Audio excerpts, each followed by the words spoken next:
of those are quite true. So we were very fortunate to have Michelle here, who's as eloquent a speaker as she is a writer from what I have seen on YouTube.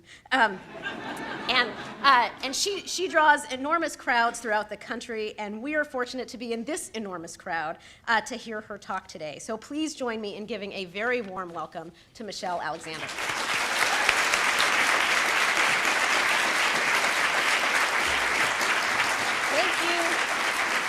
Thank you. Thank you so much for having me, inviting me to participate in this critically important conference. I regret that I haven't been able to be here from the beginning. I arrived just about half an hour ago and was able to catch the tail end of the conversation that was unfolding, and it is just so gratifying to hear people wrestling with these issues in such meaningful and deep ways. This gathering today could not be more timely as the nation remains embroiled in the controversy over the killing of Trayvon Martin and the very delayed arrest of George Zimmerman. The very issues that this conference seeks to address and explore, issues of race in our criminal justice system, are the issues that have been roiling our nation over the past couple of weeks in round-the-clock news coverage, where everyone from legal scholars, along with Jesse Jackson and Al Sharpton and Bill Cosby and Fox News and CNN and media pundits have all weighed in about Trayvon Martin and George Zimmerman and what this means about the state of race and justice in America today. I think one of the reasons that Trayvon Martin's death has resonated so powerfully with millions of people, especially Black and brown men, is because it is one of those rare situations in this so-called era of colorblindness, a time when we have been so seduced by the appearance of great racial progress with the election of Barack Obama and the sprinkling of people of color through elite institutions and halls of power, thanks in large part to affirmative action, a time when even mentioning race is itself perceived as a violation. Suddenly, the curtain is pulled back, and all of the justifications and rationalizations that are routinely trotted out for viewing young Black men as suspicious, as a problem, as threatening, as dangerous, are suddenly revealed to be little more than fantasy. All you have as a young man on the phone with his girlfriend carrying some Skittles and an iced tea, and he is viewed as scary, out of place, suspicious, on drugs, threatening, someone who needs to be dealt with, confronted, interrogated, controlled, checked, and put in place. And it is this experience of being perceived as a problem, as a walking problem, as a perpetual threat, no matter what you are doing, where you're going, what you're up to, even if you have nothing but Skittles in your hand, as a walking problem, as someone to be dealt with harshly, that unfortunately defines the experience of what it means to be young, Black, and male in America for hundreds of thousands. Back in 1903, in his groundbreaking book, The Souls of Black Folk, W.E. Du Bois described the experience of being Black in America as the constant awareness that others viewed him as a problem. He wrote, quote, "Between me and the other world, there is ever an unasked question. How does it feel to be a problem?" End quote. Well, there is a profound difference between having problems and being a problem, being the embodiment of a problem. Du Bois captures the defining element of African American life back in 1903 as being viewed as a perpetual problem, one's very existence as a problem to be solved, to be dealt with, managed, controlled, but never solved. That was 1903. Today, it is 2012, and the question seems relevant as ever. To Trayvon Martin, one might ask, how does it feel to be a problem? It's easy to demonize George Zimmerman, to view him personally and individually as the problem, given the tragedy of what has occurred. But by demonizing Zimmerman, we miss entirely the bigger picture. Our justice system has been infected with the Zimmerman mindset for decades. No, let me correct that. For centuries. And it is this mindset, a mindset that views black men in particular as a problem to be dealt with harshly, a problem to be controlled, that has led to a brutal war on drugs, a Get Tough movement, and to a prison building boom unprecedented in world history. It is a mindset that pervades our courtrooms, pervades the media, pervades the conscious and unconscious stereotypes that we all, yes, we all carry within us, no matter what color skin we live in. What I fear has been lost in the public debate is that Zimmerman's mindset is not aberrational. In fact, it's quite normal. But today, in our supposedly colorblind society, we generally insist that only law enforcement act on this mindset. We have given law enforcement implicit permission, a license to act on this mindset, but here's the catch. Law enforcement, like the rest of us, must pretend and even try to believe that they are colorblind. They can act on the mindset, but not flaunt it. These are the rules of our new caste system. The uncomfortable reality is that if George Zimmerman had been a police officer, if he had had a badge with his gun, we wouldn't even know Trayvon Martin's name today. After all, it is a crime for a private person carrying a gun to walk up to another private person, seize him, force him up against a car or any other object, search through his pockets, search him all over for whatever he can find, and use force, even deadly force, if he resists. That's called aggravated battery or aggravated assault, assault with a deadly weapon. But if a police officer with a badge and a gun does precisely the same thing, it's called stop and frisk. The experience of the person who is subjected to the encounter is largely the same. Fear, terror, uncertainty, sometimes injury or even death. In fact, some people who have experienced these encounters with the police and who have also been robbed at gunpoint have said that their experience with the police was more frightening. Millions have been stopped and frisked by the police in recent years, some as young as 9 or 10 years old, made to spread lie eagle on the sidewalk, face down, arms wrenched behind their backs as they're interrogated about who they are, where they're going, what they're up to, what they're doing in this neighborhood, when all they may be doing is walking home from the store carrying nothing but Skittles and an iced tea. It was precisely this kind of arbitrary, humiliating, and oppressive police conduct that helped to inspire the American Revolution and helped to give birth to the Fourth Amendment, these kinds of arbitrary, oppressive police tactics. But we expect young black men today to endure these kinds of tactics, these kinds of treatment as a matter of routine. It is the price they must pay for the security of others. Here in New York City, as you certainly know, hundreds of thousands of people are stopped and frisked each year. More than 600,000 people in a single year stopped and frisked, with the overwhelming majority Black and Latino, and only a tiny fraction are ever given a citation or arrested. I think it's fair to wonder, what would the New York City crime rate be if those 600,000 stops and frisks of innocent people were counted as crimes, as aggravated batteries and aggravated assaults?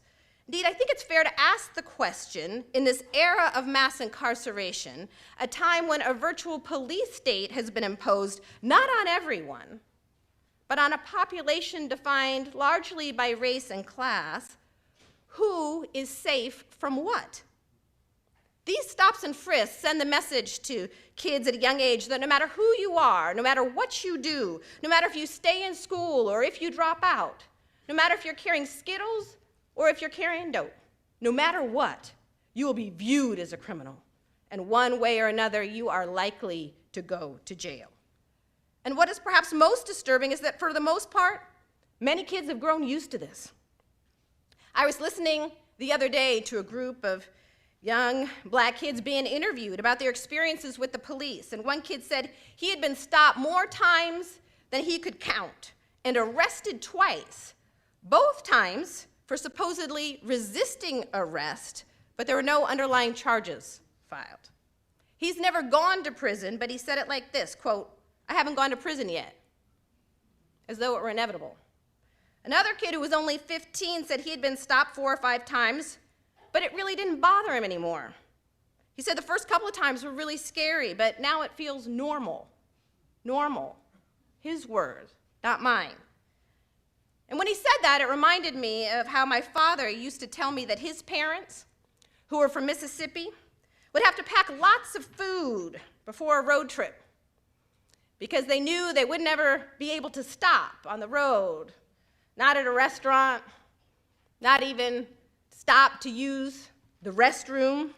He told me stories of his parents growing up in the Jim Crow South, and I remember saying to him, "My God, Dad, that must have been terrible. It must have been awful for them to live like that blatant discrimination, the dehumanization." And he said to me, yeah, it was. Sometimes it was terrifying, but that's all they knew. It was normal. It was awful, but that was just the way that it was. Your grandma used to say, "Don't waste your time fretting over the rules of the game, just play the hand you're dealt." And that's what they did. There was nothing else to do. By demonizing George Zimmerman, we miss an important opportunity to expose, discuss, and meaningfully address what has become normal, utterly normal in the United States. Normal like separate water fountains. Normal like packing food because no restaurants will allow you in. It's become normal for millions of young men to grow up believing that they too will go to prison. Normal to be stopped and searched for no reason, confronted by someone who wants to know who you are, where you're going. Normal to have to justify your very existence, not once, not twice, but over and over again.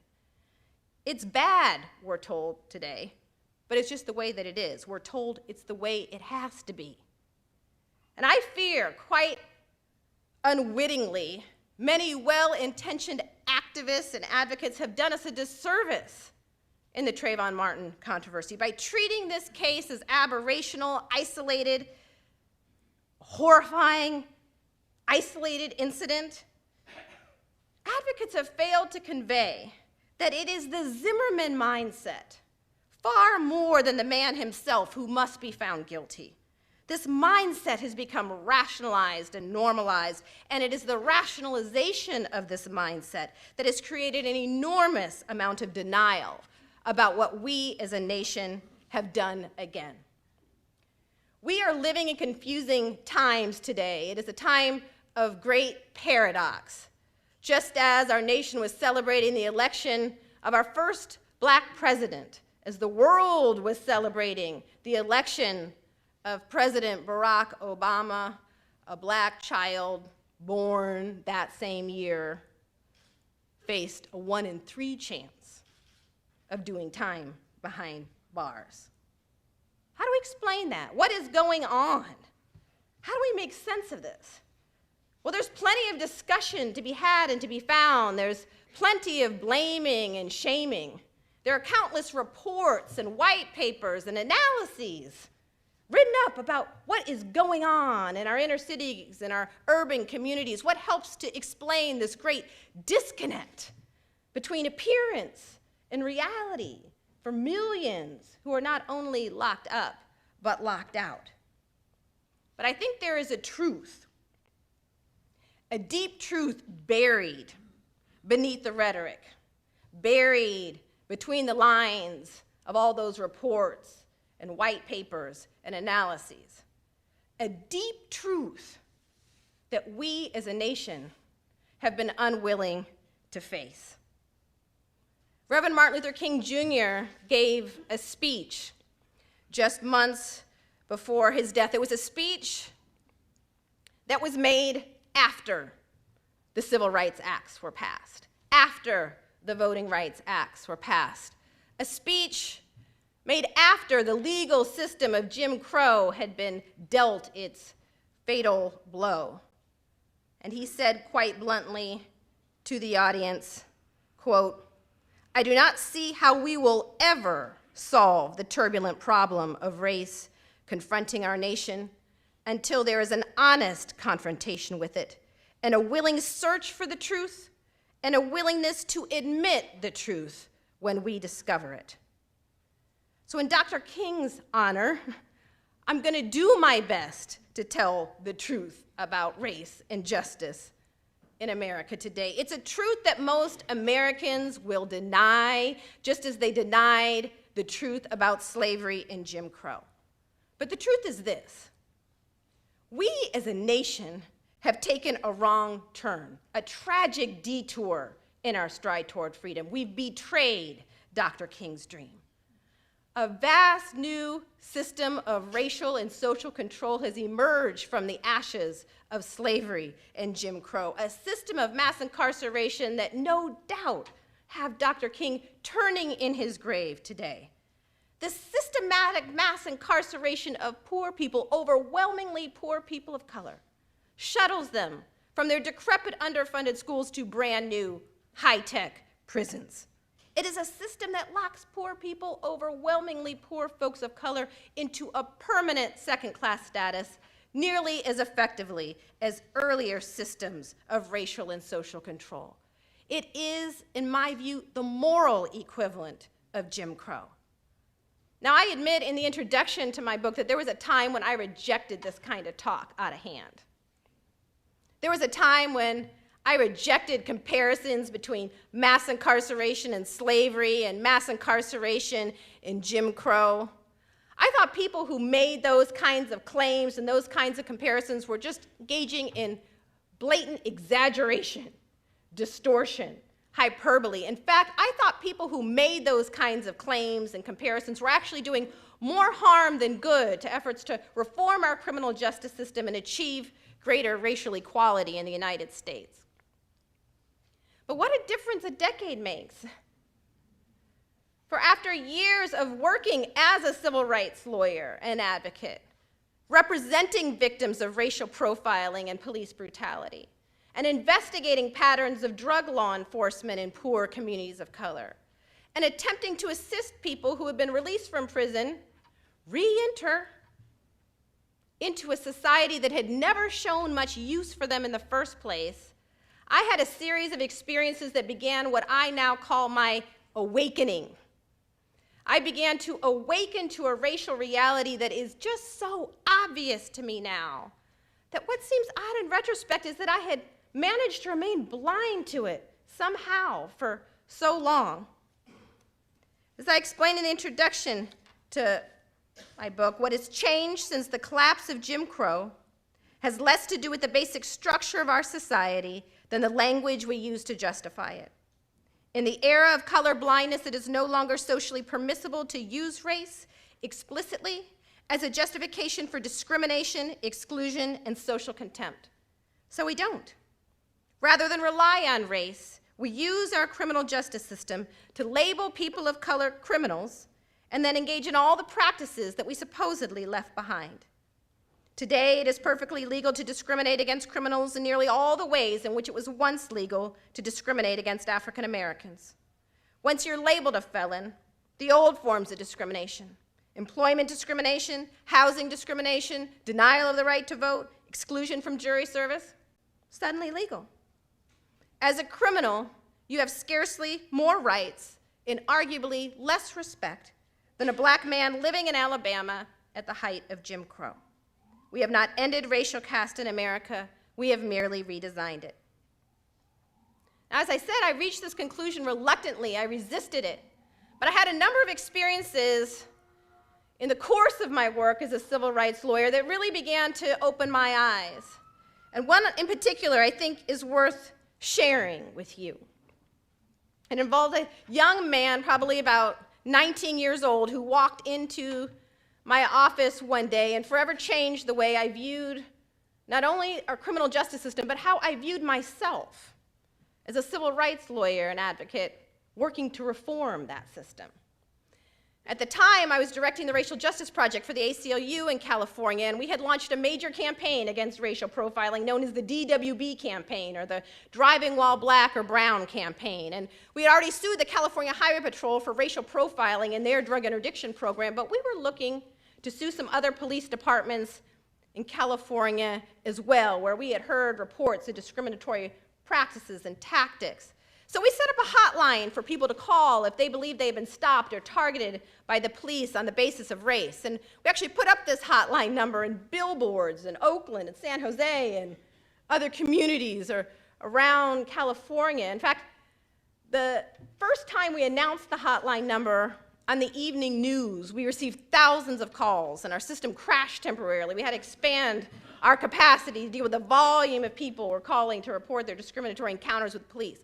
So I was spending my day interviewing one young black and brown man after another who had discriminatory, frightening encounters with the police for apparently no reason other than the color of their skin.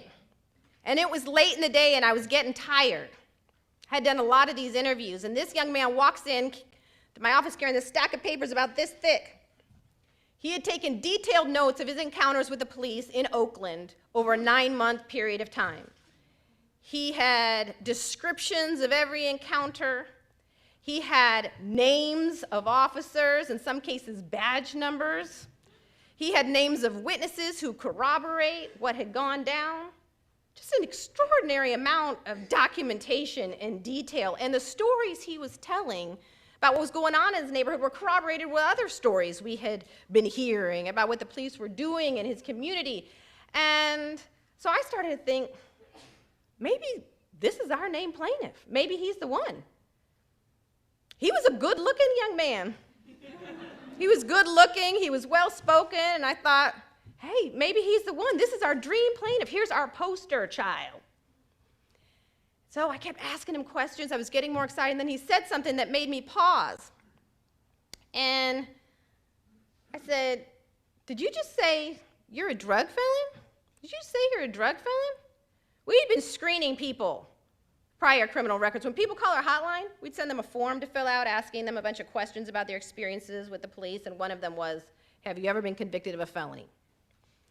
We believed we couldn't represent anyone as a named plaintiff in a racial profiling case who had been convicted of a felony because we knew that the media and law enforcement would be all over us saying, well, of course the police should be keeping their eye on him. He's a drug felon. And we knew we wouldn't be able to put him on the stand, someone with a drug felony on the stand, without them being cross-examined for an hour about their prior criminal history and their credibility undermined in front of the jury. And so we've been screening people. And he had not, metaphorically, checked the box. So I said, are you a drug felon? And he gets quiet for a minute. He's looking down the table, and then he looks up and looks me right in the eye, and he says, yeah, I'm a drug felon, but let me tell you what happened. The police planted drugs on me, and they beat up me and my friend. And this is what happened. We were framed. We were set up. He starts telling me this long story about how drugs were planted on him. He was beat up. His friend was beat up. It's a big long story, how he was framed. I said, I am sorry. I am sorry, but I cannot represent you if you're a drug felon. He starts explaining, I had to take a plea. You imagine what they were throwing at me. They said they were going to lock me up for years and years, maybe the rest of my life. I had to take a plea, but I wasn't guilty. I was innocent. I'm telling you, they planted the drugs. I said, I am sorry. I tried to explain to him how maybe it was fair, maybe it was wrong, but we just couldn't represent him if he had a drug felony. I kept trying to quiet him down. He kept trying to give me more facts, more details, explain what was going on. I am sorry. Could not represent you. Finally, he becomes enraged. And he says to me, you're no better than the police. You're no better than the police. The minute I tell you I'm a felon, you just stop listening. You can't even hear what I have to say. It's like, what's to become of me? It's like I can't get a job anywhere because of my felony record. I can't even get housing. I can't even get into public housing because of my felony record. I have to sleep in my grandma's basement at night. Nowhere else will take me in. Like I can't even get food stamps to feed myself because of my drug felony. am I supposed to take care of myself as a man? What's to become of me? He says, good luck finding one young black man in my neighborhood they haven't gotten to yet. They've gotten to us all already. And he snatches all those papers up out of my hand, off the desk, and just starts ripping them up. The tiny little pieces, throwing them in the air. It's snow and white paper in my office. He walks out yelling at me, you are no better than the police. I can't believe I trusted you. He's out.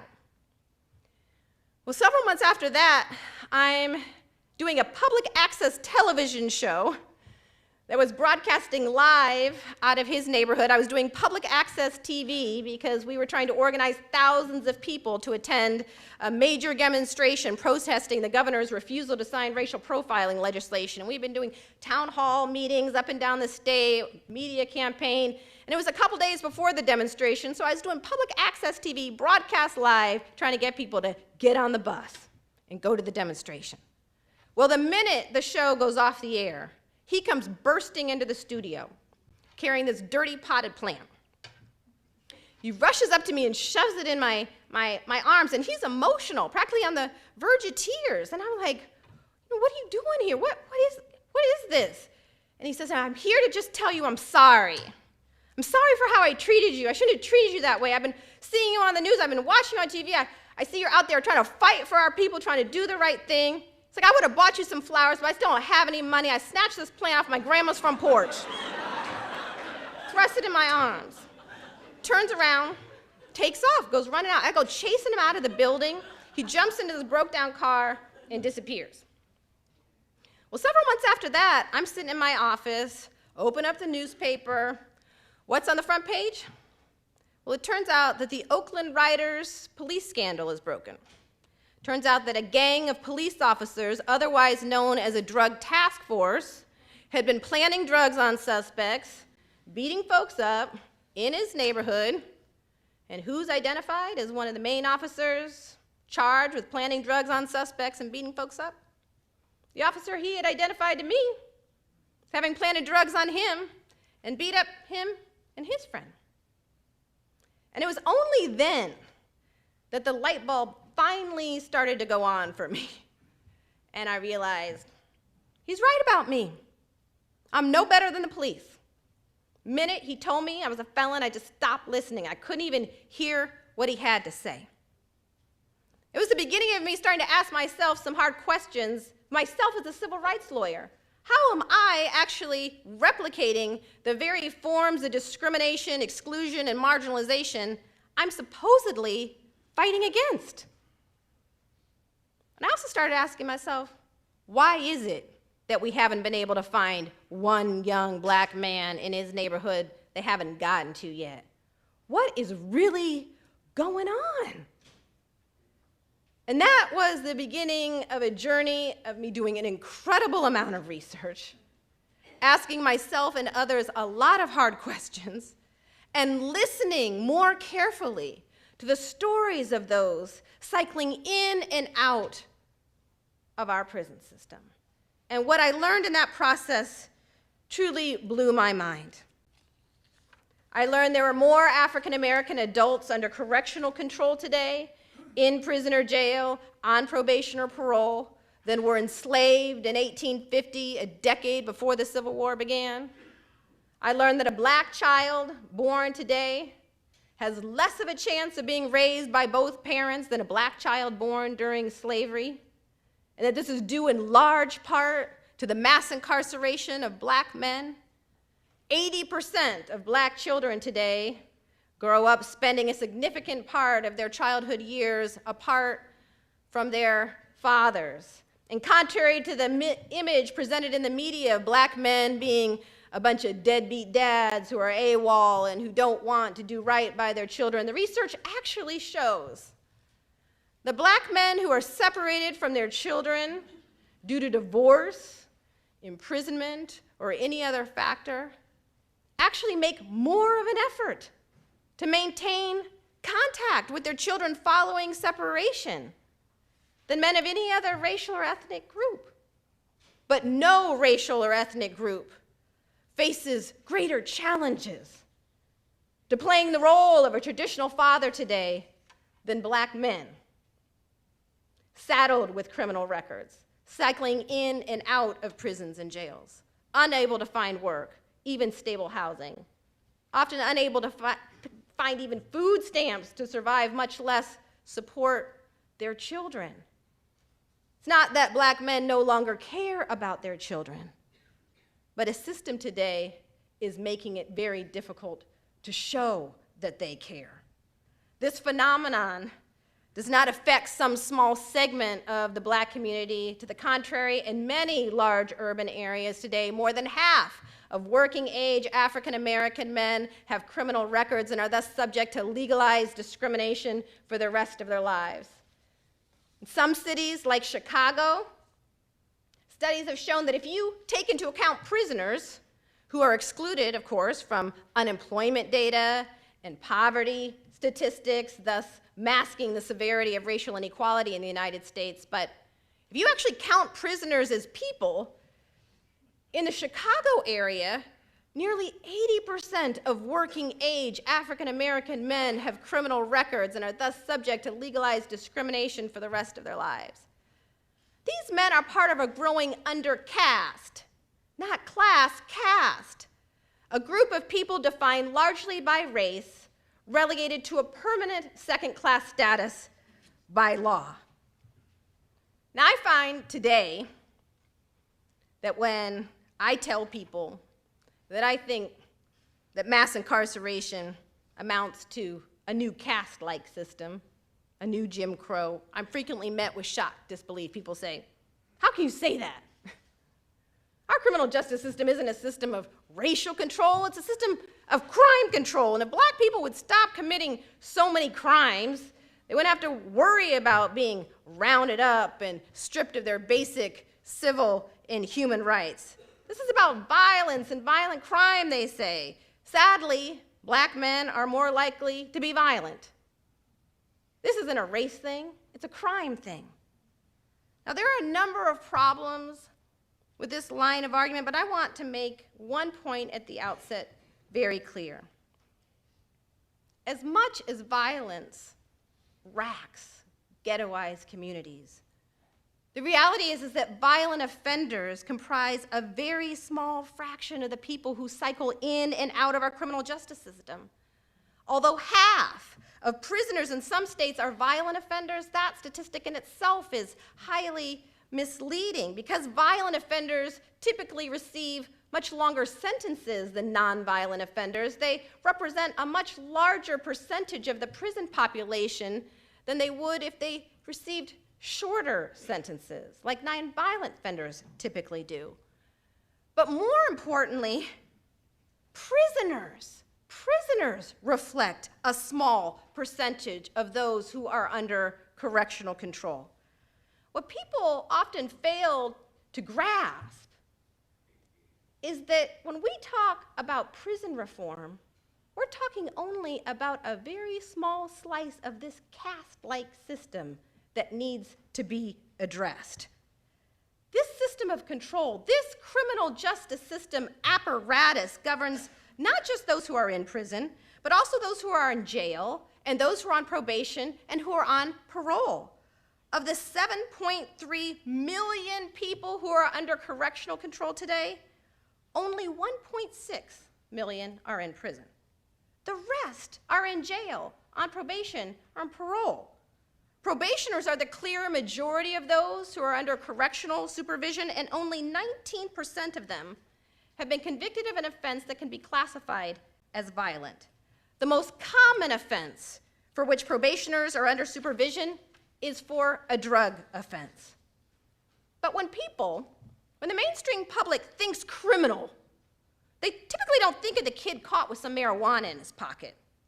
Yet the overwhelming majority of arrests are for relatively minor, nonviolent offenses. In one study, 72% of all criminal cases in Cook County, Chicago, had a drug charge, and 70% of them were charged as Class 4 felony possession, the lowest level felony charge. These folks may never do time in prison, but they will likely be saddled with felony records for the rest of their lives simply because they were once caught with drugs. here in New York City, where possession of small amounts of marijuana is supposedly decriminalized unless it's in open view, there are still tens of thousands of marijuana arrests, often because police officers trick people into revealing what drugs they have upon them, or the police take them out themselves in these stop and frisk encounters on the street. And even if these young people get charged with only a misdemeanor,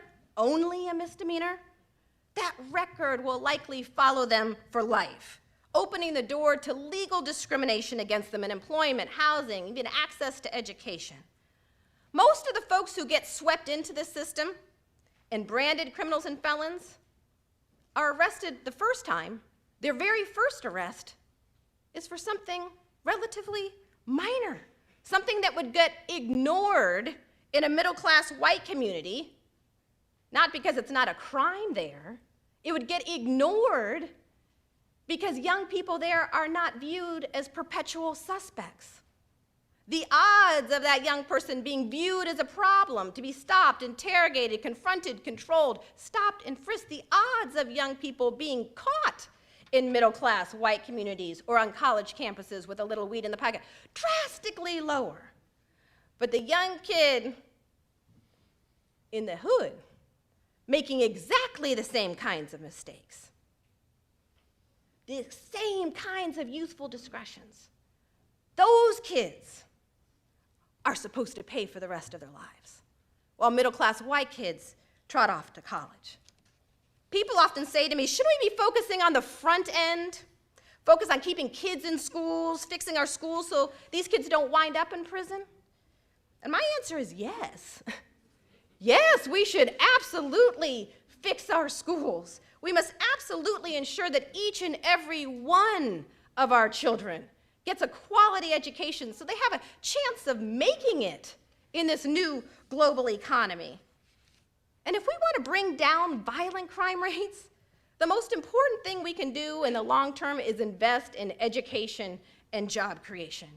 As sociologist William Julius Wilson showed in his book, When Work Disappears, violence is directly linked to joblessness. In fact, studies have shown that if you control for joblessness, if you compare white jobless men to black jobless men, the racial disparity in violent crime disappears. It's remarkable that people have reacted with so much surprise at the success of programs like Operation Ceasefire.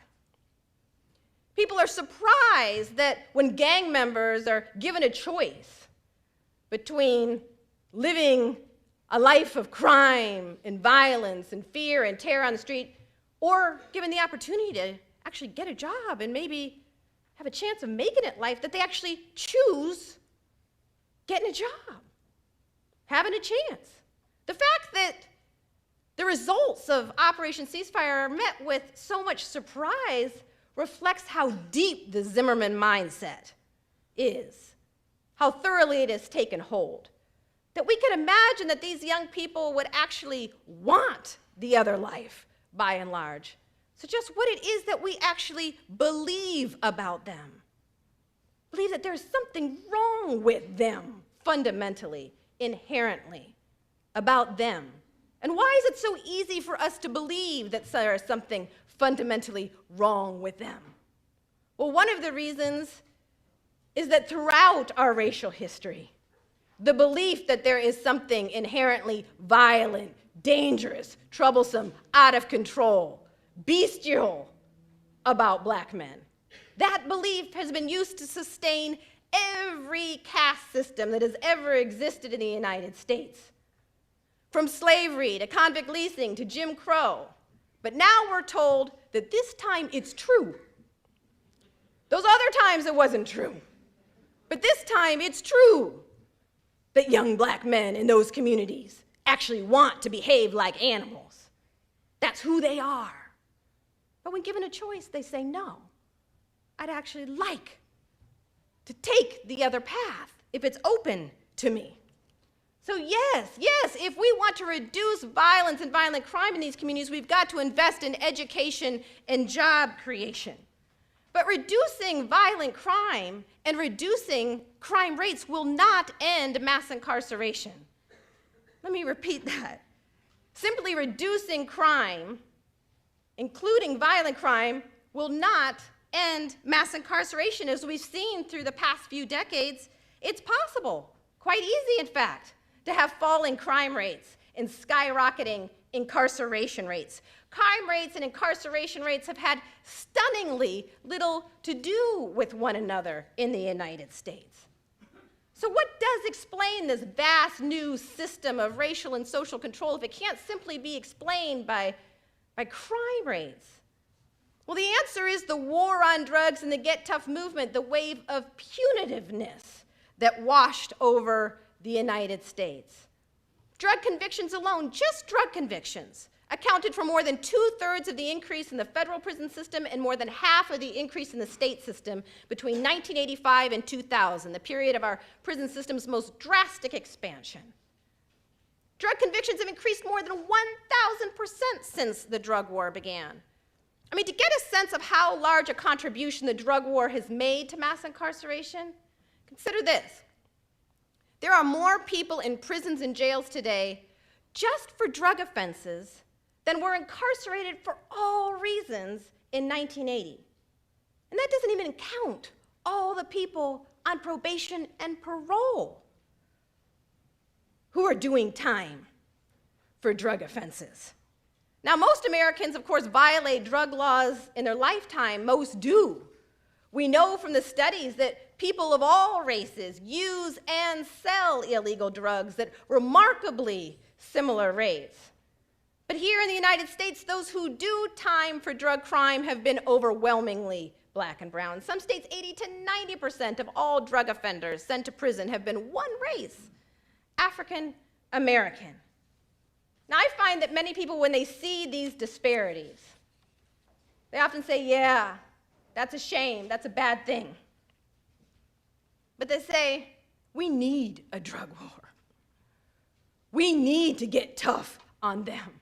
Because what are we going to do about the violent offenders? The drug war is waged in those communities because that's where the violent offenders can be found. We've got to do something about the problem of violence in these communities.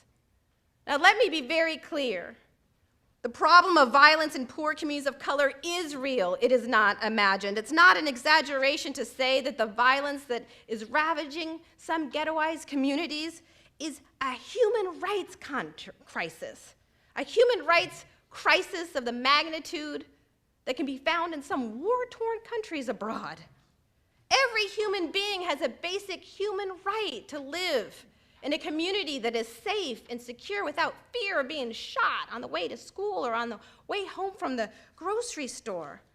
The very same weekend that the Trayvon Martin controversy burst into the national media, there were 41 people shot in the city of Chicago that one weekend, several killed, including an 8 or 9-year-old girl. Inner city violence spun wildly out of control, but that didn't make the national news. No, Trayvon Martin did.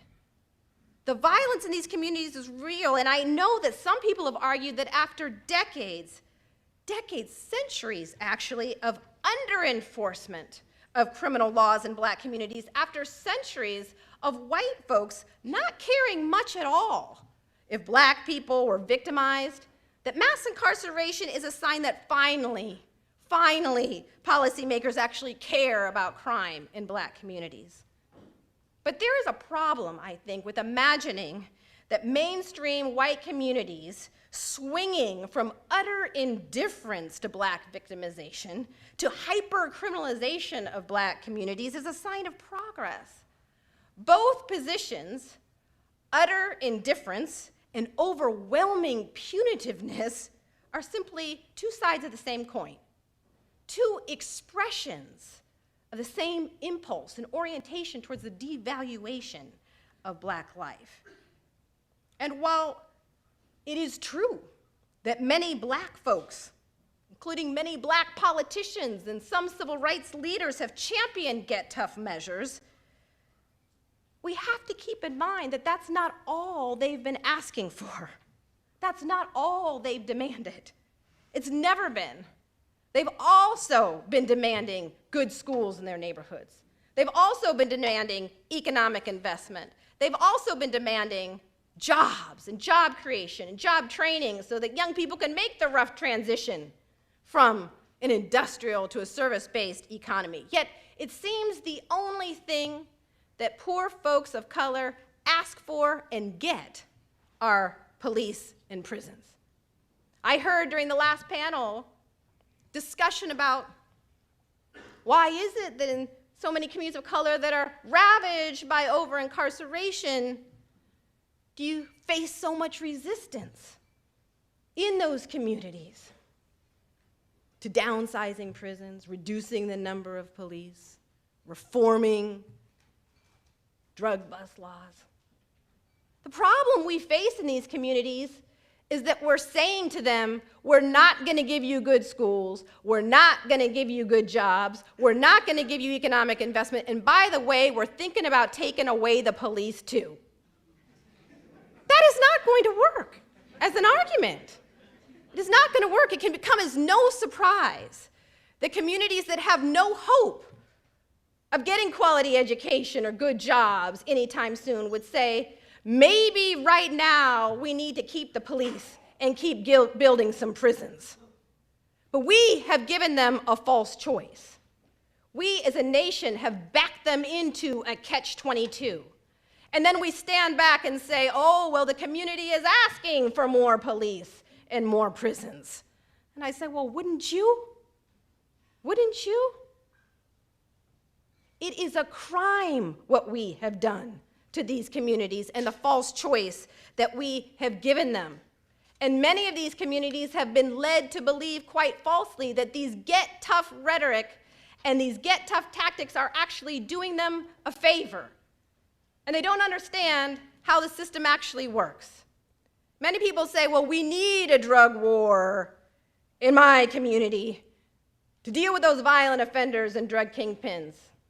And I have to say to them, this drug war has never been aimed primarily at rooting out the violent offenders or the drug kingpins. It never has. Federal funding has flowed to those state and local law enforcement agencies that boost the sheer numbers of drug arrests. It's been a numbers game. Law enforcement agencies have been rewarded in cash for the sheer numbers of people who are swept into the system for drug offenses. Here in New York City, there has been a fair amount of publicity surrounding the reported quotas for arrests, quotas that lead to easy arrests. So it's not surprising that here in New York City, like in Oakland, like in Los Angeles, we've had problems here of police planting drugs on suspects, boosting their numbers, doing anything to get those numbers up. And the results of all this are predictable. People of color have been rounded up en masse for relatively minor, nonviolent drug offenses. In 2005, for example, only 4 out of 5 drug arrests. 4 out of 5 drug arrests were for simple possession, only 1 out of 5 were for sales. Most people in state prison for drug offenses have no history of violence or even significant selling activity. And in the 1990s, the height of the drug war, nearly 80% of the increase in drug arrests were for marijuana possession, a drug less harmful than alcohol or tobacco, and at least, if not more prevalent in middle-class white communities and on college campuses as it is in the hood. But by waging this drug war and getting tough indiscriminately in these communities, we've created a vast new racial undercast in an astonishingly short period of time. Now, where has the U.S. Supreme Court been in all of this? Where has it been? Well, the Supreme Court has been busy eviscerating constitutional protections against unreasonable searches and seizures. You know, once upon a time, the police couldn't just roll up to someone on the street without any evidence of criminal activity at all, without any probable cause or any reasonable suspicion, and interrogate them, search them, frisk them. Well, now the police can, and they do it all the time as long as they get consent. And what's consent? Well, consent is what George Zimmerman tried to get from Trayvon Martin. Consent is when you confront someone on the street with one hand on your gun and you start asking questions. And you say, "Will you put your hands up in the air so I can frisk you?" And the kid says, "Uh-huh." That's consent, and he's just waived his Fourth Amendment protections against unreasonable searches and seizures by saying, and complying, cooperating. Now, of course, the police don't do this in middle-class white neighborhoods or on college campuses, although plenty of drugs can be found there, I assure you, as well as other contraband. No, they do this only in the hood. And many people say, well, if it's so bad, as you say, if the disparities are so bad, why don't you just keep filing those racial profiling cases? What happened to those cases anyway? Well, the reality is that it is very difficult, some places nearly impossible, to file those cases today because the U.S. Supreme Court has closed the courthouse doors to claims of racial bias at every stage of the criminal justice process, from stops and searches to plea bargaining and sentencing. In a series of cases beginning with McCleskey versus Kemp and Armstrong versus United States, the U.S. Supreme Court has ruled that it doesn't matter how overwhelming your statistical evidence is, it doesn't matter how severe the racial disparities are, unless you can offer proof of conscious intentional bias tantamount to an admission by a police officer or prosecutor that race was the reason. You can't even state a claim for racial bias in the criminal justice system today. Now, of course, as a practical matter, these rulings immunize our system of mass incarceration from judicial scrutiny for racial bias. Why? Because most police officers, like the rest of us, know better than to say, yes, Your Honor, reason I stopped him, well, he was black. Most prosecutors know better than to say, well, I would have given him a better plea deal, but, he's from a hood, he's black, seems like he's up to no good. Most people know better than to state their racial biases, prejudices out loud, but most importantly, so many of the biases and stereotypes that drive discretionary decision-making by law enforcement today operate on such an unconscious level that most well-meaning, well-intentioned officers couldn't even articulate their biases, admit their biases to themselves if they tried. An officer trying to get their numbers up, patrolling a neighborhood, stopping and frisking as many young men of color as possible, may think he's trying to do his job, keep that neighborhood safe. The fact that in a white community, the thought would never enter his mind to stop and frisk a young white kid walking down the street. That doesn't strike him as discrimination, he's just being reasonable. But those discretionary decisions hundreds of thousands of times per year, millions of times nationwide, add up to these enormous disparities in our criminal justice system, which the U.S. Supreme Court has ruled we can't even challenge in a court of law. In this way, the U.S. Supreme Court has rallied to the defense of this system of mass incarceration, much in the same way that it once rallied to the defense of slavery and Jim Crow in their day. But of course, being swept into this system with no reasonable escape is only the beginning of one's odyssey. Because once you're swept in, you're ushered into a parallel social universe in which all of the basic civil and human rights that the rest of us take for granted no longer apply. For the rest of your life, you've got to check that box on employment applications, asking the dreaded question, have you ever been convicted of a felony? And it doesn't matter if that felony happened a few weeks ago, a few days ago, or 35 years ago. For the rest of your life, you've got to check that box. People tell me, oh, well, come on. They can get a job somewhere. Get a job somewhere. I say, really? Where? Have you been to their neighborhood? Say, oh, they could get a job at McDonald's. Really? Getting a job at McDonald's is no easy feat if you have a criminal record. I said, what about the grocery store? They can bag groceries at the grocery store. There is no grocery store in the neighborhood they come from. Oh, come on, you can get a job somewhere. Maybe they could be a barber. Well, in my state in Ohio, you can't even get a license to be a barber. You've been convicted of a felony. Housing discrimination, perfectly legal, absolutely routine. People released from public housing, a young man released from public housing wants to go home to his children, who wants to go home to his partner, his spouse. They live in public housing. The whole family risks eviction, just letting daddy come home. Private landlords free to discriminate. Food stamps may be off limits to you if you've been convicted of a drug felony, depending on what state you're in. What do we expect folks to do? can't get a job, barred from housing, even food stamps may be off limits to you. Well, apparently what we expect them to do is to pay hundreds or thousands of dollars in fees, fines, court costs, accumulated back child support. In a growing number of states, you're actually expected to pay back the cost of your imprisonment. And then get this, if you're one of the lucky few who actually manages to land a job following your release from prison, up to 100% of your wages can be garnished. Up to 100% to pay back all those fees, fines, court costs, accumulated back child support. Sometimes paying back these fees and fines and court costs are a condition of your probation or parole. What do we expect folks to do? When you stand back and take a look at the system, the way it's been designed, you have to ask yourself, what does this system seem designed to do? Seems designed to send folks right back to prison, which is what in fact happens about 70% of the time. As was mentioned earlier, about 70% of people released from prison return within 3 years, and in some states, the majority of those who return do so in a matter of months because the challenges associated with mere survival on the outside are so immense. Why have we chosen this path? Why have we chosen to create a vast new racial undercast in America? Well, I know I'm running out of time.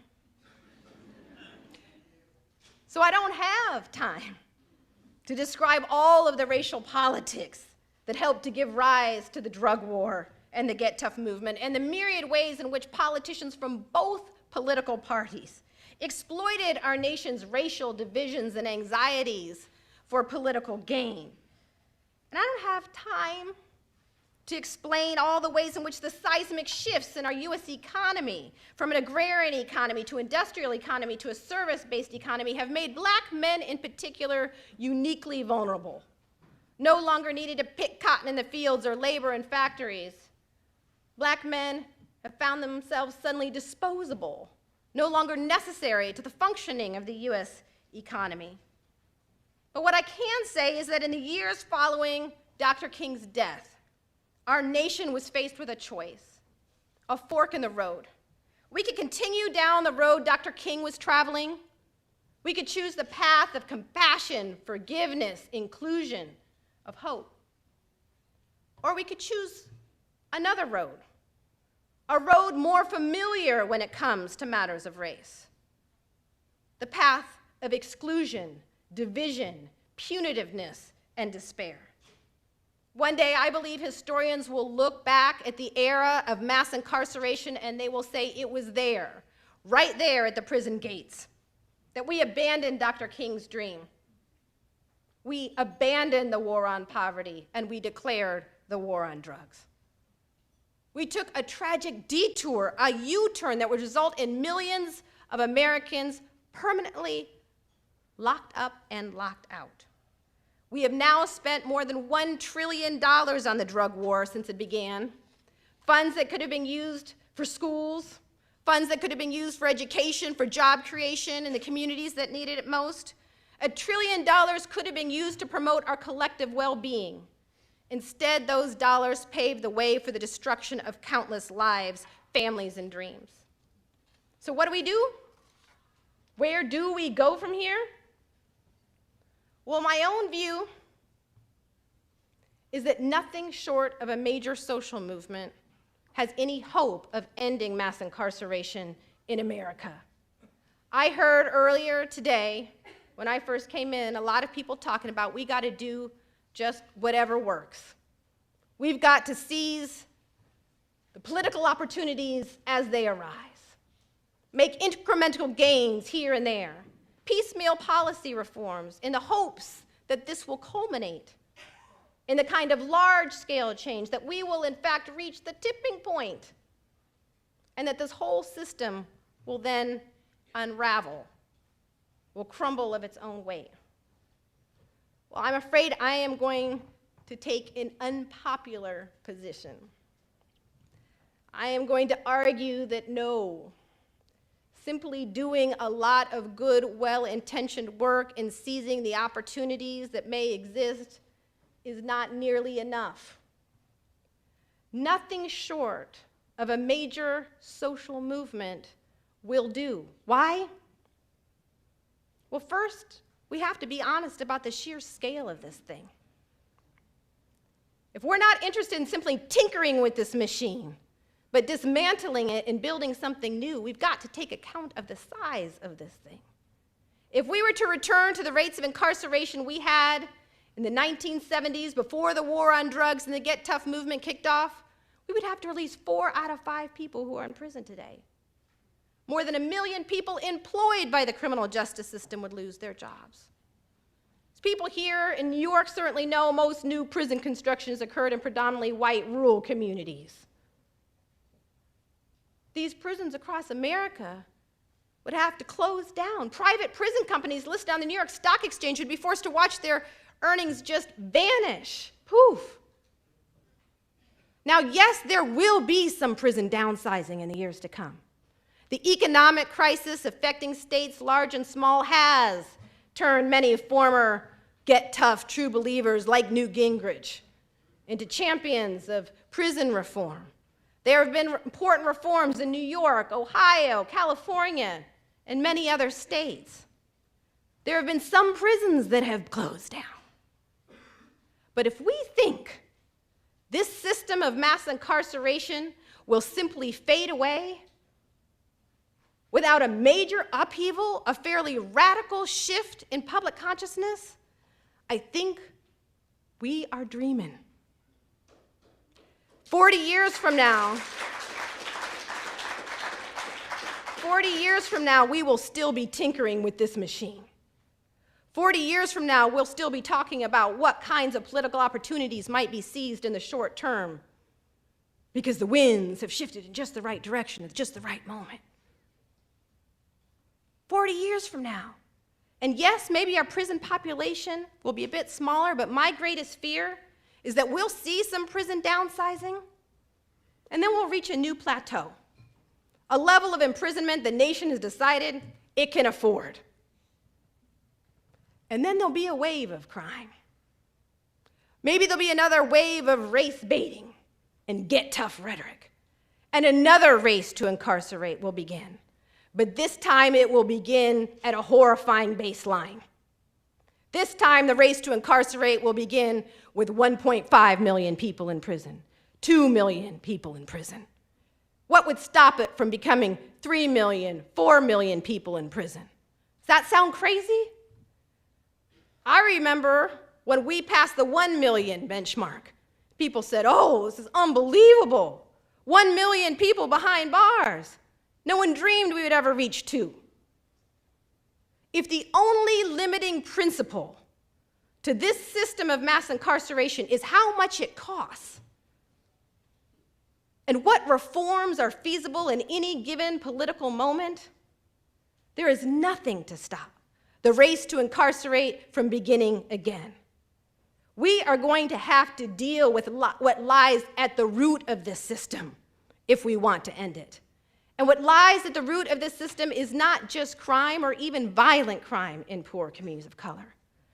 What lies at the root of this system is the failure to care, the failure to muster genuine care, compassion, and concern for poor people trapped in ghettos, poor people of color.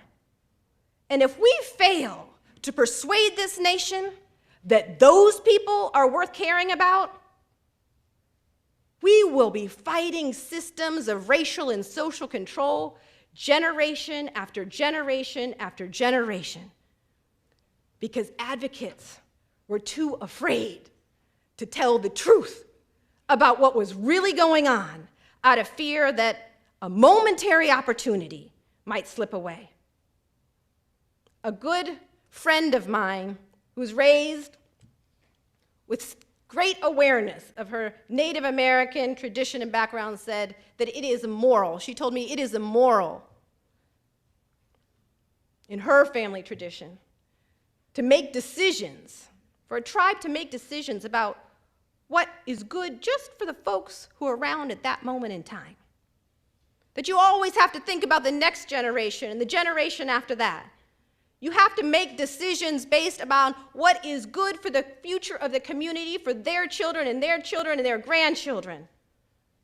And I fear today that as we scamper after momentary political opportunities, we will fail to build the movement that is necessary to break this history and cycle of caste in America.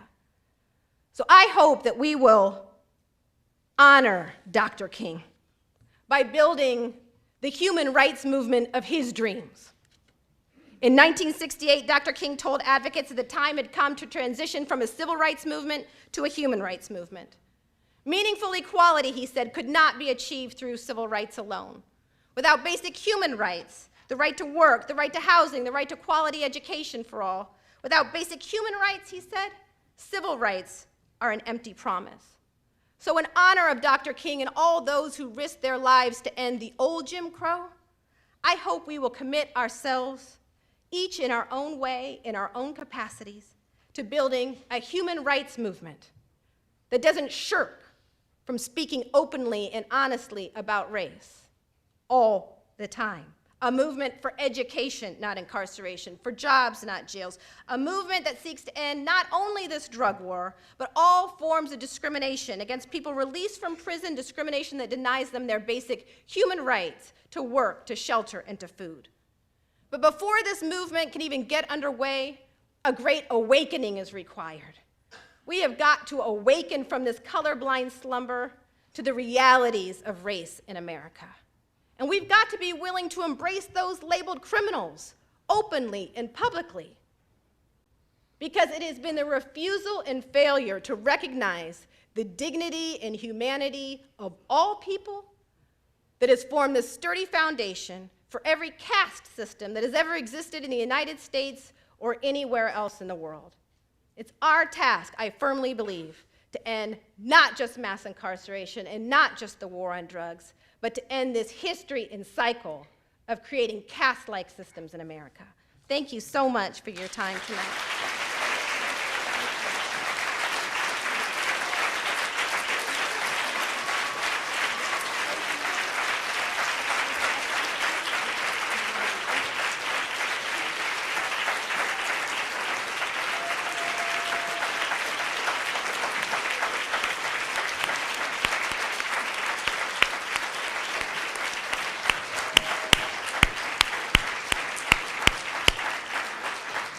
Thank you all very much for coming to the conference today.